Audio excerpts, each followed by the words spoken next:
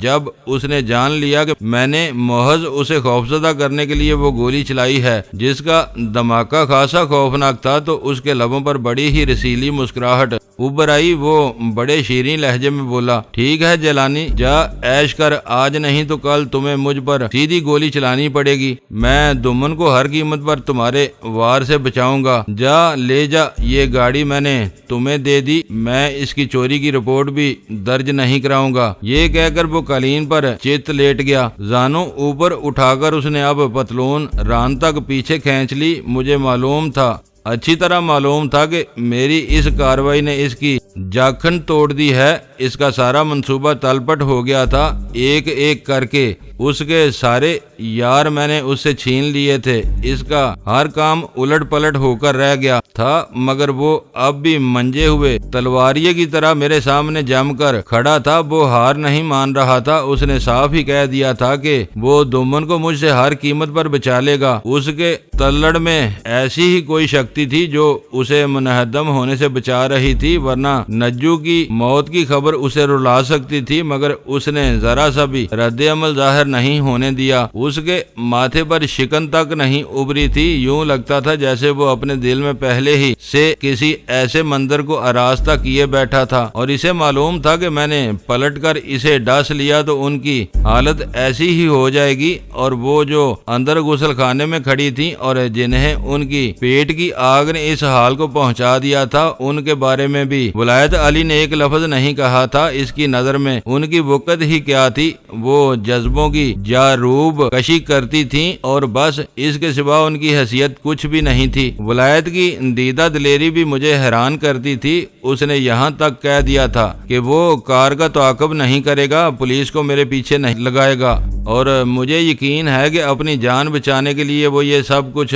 نہیں کہہ رہا تھا۔ وہ پاشنا کوب آدمی ہوتا تو اس کا رویہ بالکل ہی مختلف ہوتا۔ سچی بات تو یہ ہے کہ ولایت علی کو میں سمجھ ہی نہیں سکا تھا۔ گاڑی کی چابی میں نے بے ہوش ڈرائیور کی جیب سے نکالی اور پھر تیز تیز قدم اٹھاتا ہوا میں گاڑی میں جا بیٹھا۔ مشینوں کی سب سے بڑی خوبی یہ ہے کہ وہ اپنے پرائے میں تمیز نہیں کرتی، جو کوئی ان کی کل دبا سکے وہ اس کا حکم مانتی چلی جاتی ہیں۔ وہ گاڑی بھی ایسی ہی تھی، میرے اشارے پر وہ فوراً ہی چل پڑی۔ وہ کوٹھی کئی دوسری عمارتوں کے عین عقب میں تھی۔ میں ذرا آگے نکلا تو ایک بہت مشہور و معروف آدمی کی خوبصورت رہائش گاہ کی جبین پر مجھے اس کے نام کا نیون سائن چمکتا نظر آیا۔ اس کے دروازے پر رات کے اس منجلے پہر میں ایک مسلح پہرے دار کھڑا تھا۔ میں اس بڑے آدمی کی بڑی ہی پرشکوہ کوٹھی کے سامنے سے رفتار کو اور زیادہ دباتا ہوا بڑی سڑک پر جا پہنچا۔ میرا دماغ اس گھڑی بھی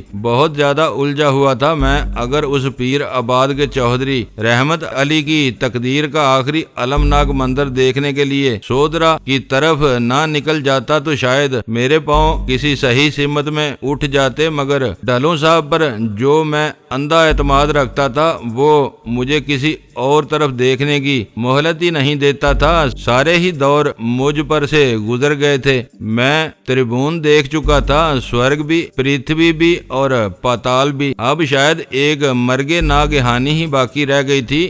یارو، کوئی یوں جیر جیر تو کبھی بھی نہیں جلا ہوگا۔ میرے خون کی تراوش تھمتی ہی نہیں تھی۔ میں بچ کے نکل آیا تھا دمن کے اس نئے پھندے سے، پر کوئی اب تو لگائے کہ میں کیا کر آیا تھا؟ ایک اور خون میری گردن پر آ چڑھا تھا، ایک اور داغ میرے چہرے پر آ لگا تھا۔ میرے آگے تو شاید اب موت بھی ترارا کرتی پھرتی تھی، مگر آبی کو وہ ہونی آدھا کاٹ دینے کے بعد اسے پیکنگ میں باندھ کر کسی اور طرف نکل گئی تھی کہ وہ واپسی پر اس کے حصے کو بھی سمیٹ کر ساتھ لے جائے گی۔ گاڑی کو بھگاتا ہوا میں مال روڈ پر جا نکلا اور پھر وہاں سے الماس کے گھر کی طرف چل دیا۔ مجھے معلوم ہونا چاہیے تھا کہ الماس جب اس روز کراچی گئی تو آبی کو وہاں نہ پا کر اس نے کیا کیا۔ طے تو یہ تھا کہ آبی اسے لینے کے لیے ہوائی اڈے پر موجود ہوگا، مگر وہ سب کچھ تلپٹ ہو گیا۔ آبی کو راستے ہی میں شکاریوں نے آ لیا اور اس کے اپنے نفس کے سینگ اسے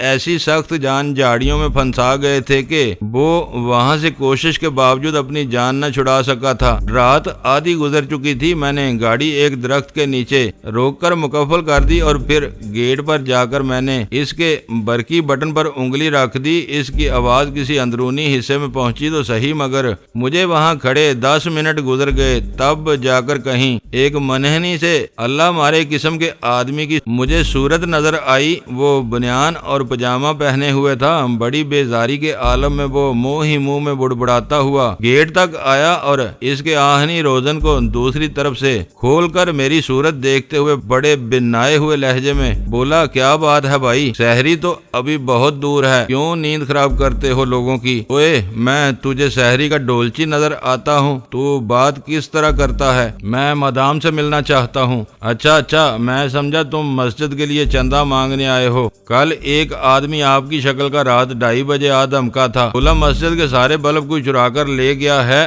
چندہ دو۔ پر صاحب جی، یہ مدام سے ملنے کا کون سا وقت ہے؟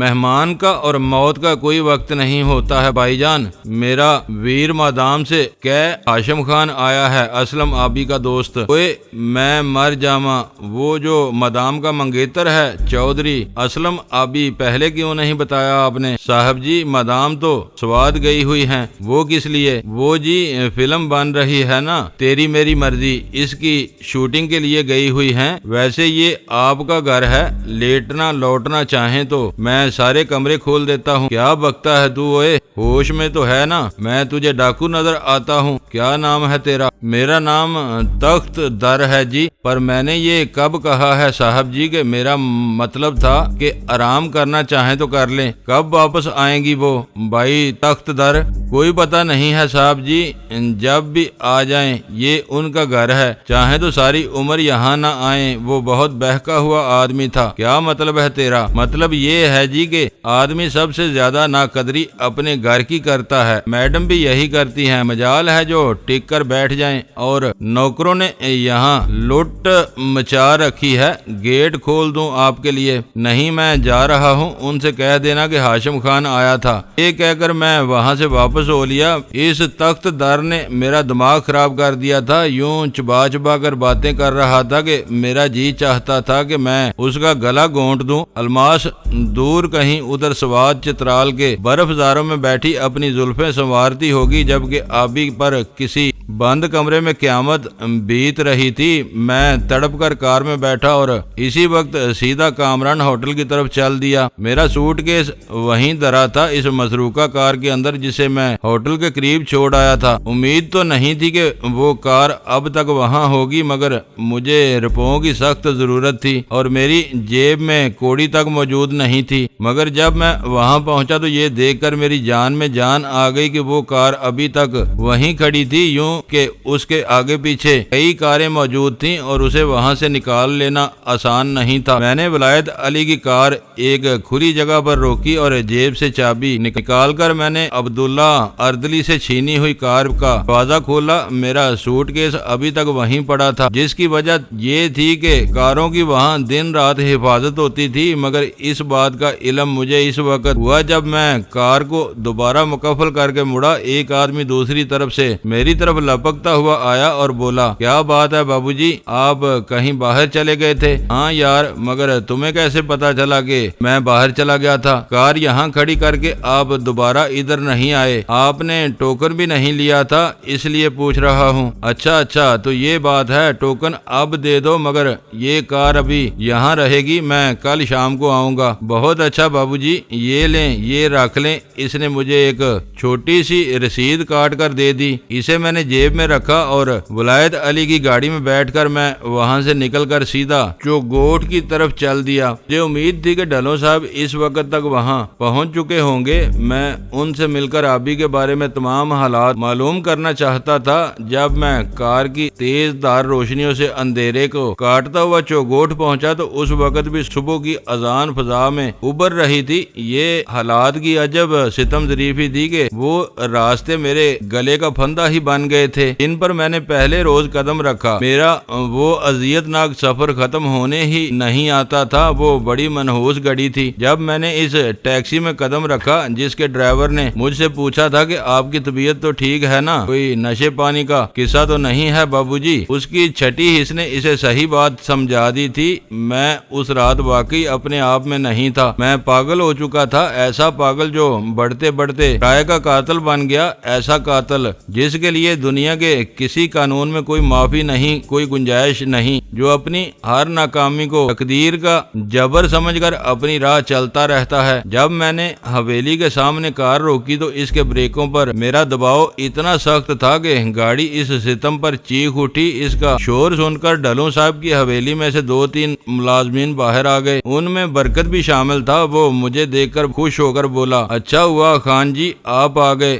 رات ڈھلو صاحب دیر تک آپ کا انتظار کرتے رہے، کہاں ہے وہ؟ واپس آ گئے ہیں؟ ہاں، آتے ہی پوچھ رہے تھے کہ آپ کہاں ہیں۔ میں نے جب کامران ہوٹل کے مالک کی بات ان سے کی تو وہ بہت حیران ہوئے، بولے کہ میں نے کسی ایسے آدمی کو کوئی پیغام نہیں دیا، وہ کس وقت واپس آئے؟ رات 11 بجے، وہ تو اسی وقت شہر جانا چاہتے تھے کامران ہوٹل کی طرف، مگر پھر رک گئے، بڑی بی بی کی طبیعت ٹھیک نہیں تھی۔ اب کہاں ہیں وہ؟ ابھی تو وہ سو رہے ہیں، صبح وہ آپ کی طرف ضرور جاتے۔ ٹھیک ہے، یہ کار اندر لگواؤ اور مجھے میرے کمرے میں پہنچا دو، میں بہت تھکا ہوا ہوں، کچھ کھانے کو مل سکے تو وہ بھی لا دو۔ یہ کہہ کر میں نے حویلی کے اندر قدم رکھ دیا۔ اپنی مخصوص کمرے میں پہنچ کر میں کپڑے اتار کر غسل خانے میں جا گھسا۔ آئینے میں جھانک کر میں نے اپنا بدن دیکھا تو مجھے بہت افسوس ہوا، اس نجو کے چابک نے بڑے نشان چھوڑ دیے تھے۔ لہو تو ان خراشوں میں سے نہیں رستا تھا، مگر وہ درد سے بھری ہوئی تھی اور میں نہا لینا چاہتا تھا، پسینے کی وجہ سے سارا بدن چپچپا ہو رہا تھا۔ جوں توں کر کے میں نے بدن پر پانی ڈال ہی دیا، ضرورت کی ہر شے غسل خانے میں موجود تھی۔ کچھ ہی دیر بعد بدن کے درد نے پانی سے سمجھوتا کر لیا اور میں خوب مل مل کر نہایا۔ سوٹ کیس میں نئے کپڑے موجود تھے، نہا کر میں نے لباس تبدیل کیا اور تازہ دم ہو کر میں نے سگریٹ سلگا لیا۔ ایک اور کربناک رات ترکاب جہاز کے اوپر سے گزرتے پانیوں کی طرح مجھے نگلتی ہوئی آگے بڑھ گئی تھی۔ اس رات کی سیاہی کتنوں کو اپنے ساتھ لے گئی ہوگی، ان میں نجو بھی شامل تھا، جس کے خون کے کچھ دھبے میری قمیض پر موجود تھے جو میں نے غسل خانے میں اتار دی تھی۔ مگر میرے دکھوں کی مدت اور سوزش پھر بھی کم نہیں ہوئی تھی۔ پہلے مجھے آسیہ کا غم تھا، اب اس غم میں آبی کا غم بھی شامل ہو گیا۔ میرے تصور میں آبی کے کٹے ہوئے بازو ٹھہر ٹھہر کر ابھرتے تھے تو مجھے جرجری سی آنے لگتی تھی۔ وہ پورن سمپورن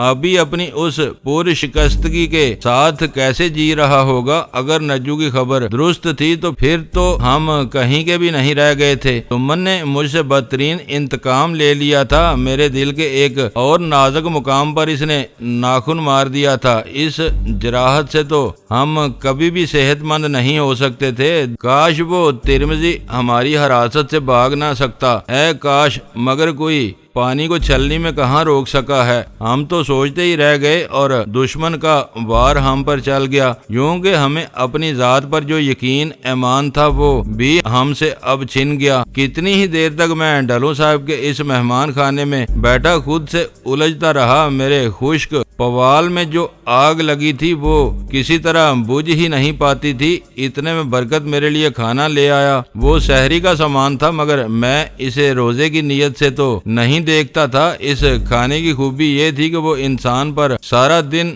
زبردست قسم کی غنودگی طاری رکھتا تھا۔ بڑے اٹپٹے اور مرغن اجزاء تھے اور میں 2 نہیں 3 وقت کی بھوک کا مارا ہوا اس پر ندیدوں کی طرح پل پڑا۔ برکت میری اس بے تابی کو سمجھ رہا تھا۔ میں کھانا کھا چکا تو وہ مسکرا کر بولا، خان جی لگتا ہے آپ کو کل سے نہ سحری ملی نہ افطاری۔ کچھ نہ پوچھ یار، زندگی عذاب بن گئی ہے۔ ڈلو صاحب اٹھیں تو انہیں بتا دینا، اب میں بھی ذرا آرام کر لوں۔ فکر ہی نہ کریں خان جی، وہ صبح جیسے ہی اٹھیں گے میں انہیں بتا دوں گا۔ ادھر غسل خانے میں کچھ کپڑے پڑے ہیں، ان پر خون کے نشان ہیں، وہ صاف کروا دو یا یہ کپڑے ہی جلا دو، میں دیکھ لوں گا۔ کوئی دنگا فساد ہو گیا؟ ہاں کچھ ایسی ہی بات تھی، تم یہ برتن اٹھواؤ، اب میں تھک گیا ہوں۔ اس نے وہ سامان وہاں سے اٹھایا تو میں چادر تان کر لیٹ گیا۔ نیند سامنے تھی مگر وہ میری آنکھوں پر نہیں اتر رہی تھی۔ آزردگی،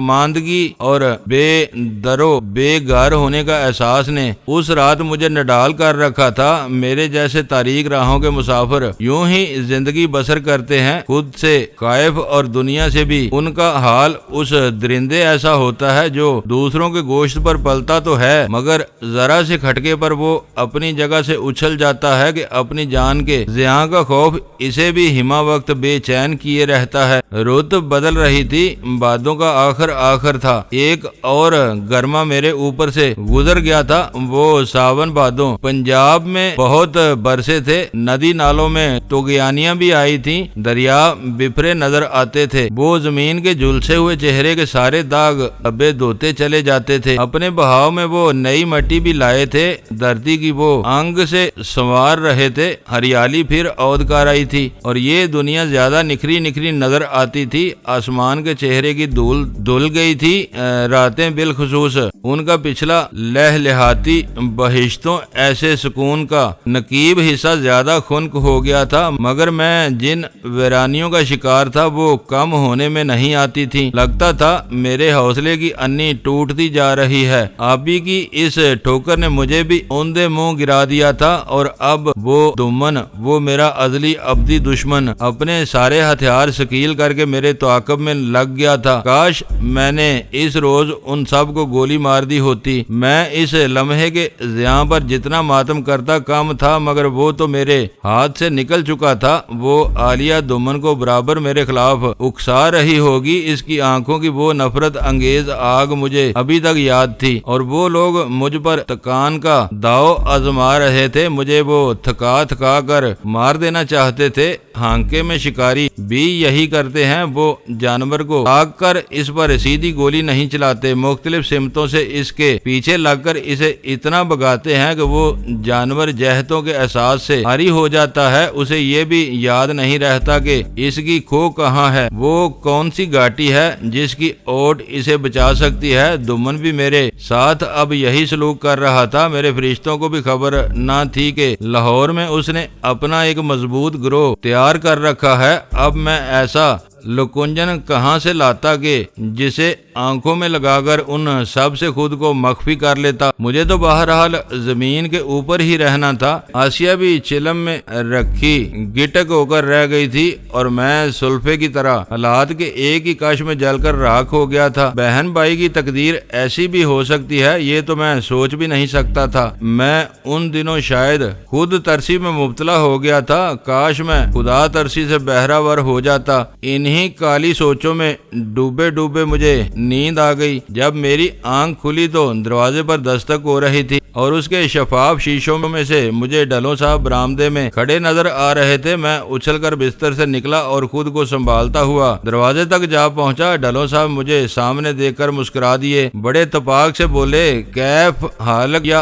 اخی؟ اچھا ہوں ڈلو صاحب، مگر یہ اتنی ساری عربی آپ کو کہاں سے مل گئی؟ آئیں ادھر بیٹھے، میں نے کرسی ان کی طرف بڑھاتے ہوئے کہا۔ ایسے ہی کراچی میں ایک آدمی نے مجھے 2 لفظ پڑھا دیے تھے، کیا بنا اس رحمت علی کا؟ آپ نے کوئی خبر نہیں سنی؟ نہیں، میں تو رات واپس آتے ہی سو گیا، ابھی اٹھ کر آ رہا ہوں۔ آپ کا دشمن منو مٹی تلے آ چکا ہے ڈھلو صاحب، آپ کو مبارک ہو۔ سچ؟ مگر یہ ہوا کیسے؟ بس کسی نہ کسی طرح ہو ہی گیا، اپنا آدمی پیر آباد بھیج کر معلوم کروا لیں، وہ اب اس دنیا میں نہیں ہے۔ مجھے آپ سے یہی امید تھی خان جی کہ آپ ناکام نہیں ہوں گے، مگر کچھ تفصیل تو بتائیے، ہم میں سے کسی پر الزام نہیں آئے گا۔ یہ کہہ کر میں نے چاہا کہ اس قتل کو اپنے سر لے لوں، مگر میری زبان میرا ساتھ نہ دے سکی۔ میں نے وہ سارے واقعات بے کم و کاست انہیں بتا دیے جو مجھے سودرا میں پیش آئے تھے۔ وہ بڑے غور سے میری باتیں سنتے رہے۔ جب میں خاموش ہوا تو وہ بڑے جوش سے اٹھے اور میرا کندھا تھپ تھپا کر بولے، یہ تو اور بھی اچھا ہوا کہ آپ نے ان کے قاتلوں کو وہاں بے بس کر کے ڈال دیا، میں ابھی کسی کو پیر آباد بھیجتا ہوں۔ یہ کہہ کر وہ برآمدے کی طرف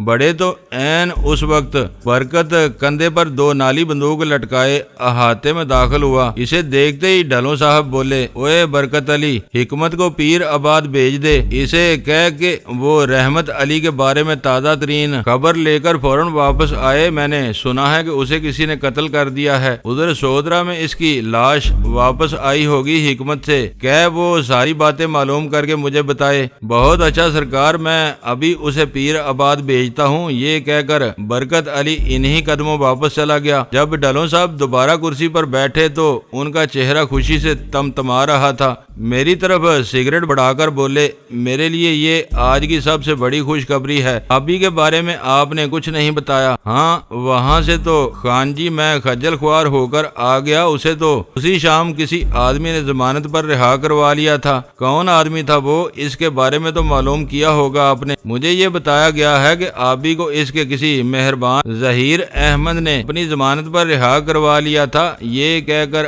آبی نے کوئی جرم نہیں کیا ہے، اس کا نام پولیس کے کاغذوں میں SG پیرزادہ لکھا ہے۔ میری سمجھ میں اب بھی کچھ نہیں آ رہا ہے ڈھلو صاحب۔ بھائی میں وہاں پہنچا تو اپنے ذرائع سے مجھے معلوم ہوا کہ اس رات پولیس کی 2 مخبر آپ کے دوست کو گھیر بیٹھی تھیں۔ ان کے سامنے شراب کے نشے میں جو کچھ آبی نے کہا، اس کی بنا پر ان لڑکیوں نے آپ لوگوں کو پکڑوانا چاہا۔ آپ تو نکل بھاگے، مگر آبی پکڑا گیا، وہ اسے ہوٹل سے اٹھا کر تانے لے گئے۔ آبی نے یوں کیا کہ وہ صاف ہی مکر گیا۔ اس نے کہا کہ اس کا اصل نام سید غلام محمد مرشد پیرزادہ ہے اور وہ کسی اسلم آبی کو نہیں جانتا۔ اپنی شناخت کے ثبوت میں اس نے یہ بھی کہہ دیا کہ مشہور اداکارہ الماس کا وہ منگیتر ہے۔